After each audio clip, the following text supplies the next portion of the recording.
আসসালামু আলাইকুম ওয়া রাহমাতুল্লাহি ওয়া বারাকাতুহু। সম্মানিত সুধী, আজকে আমরা জানব খাবার শুরু করার পূর্বে কোন দোয়াটি পড়তে হয়। আসুন তাহলে আমরা জেনে নেই খাবার শুরুর পূর্বে কোন দোয়াটি পড়তে হয়।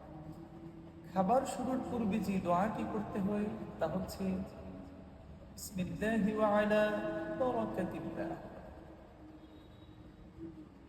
এবং খাবারের শেষে যে দোয়াটি করতে হয় তা হচ্ছে আলহামদুলিল্লাহিল্লাযী আত'আমানা ওয়া সাকানা ওয়া জাআলানা মিনাল মুসলিমিন। এবং খাবারের মধ্যখানে আপনার যদি হঠাৎ করে মনে পড়ে যায় যে আমি খাবার শুরুর দোয়াটা করতে ভুলে গিয়েছি, তখন আপনি কি করবেন? তখন আপনার উচিত হচ্ছে যে দোয়া করবেন বিসমিল্লাহি আউয়ালাহু ওয়া আখিরাহ। সুবহানাল্লাহ। আল্লাহ সুবহানাহু ওয়া তাআলা আমাদের সবাইকে আমল করার তৌফিক দান করুন।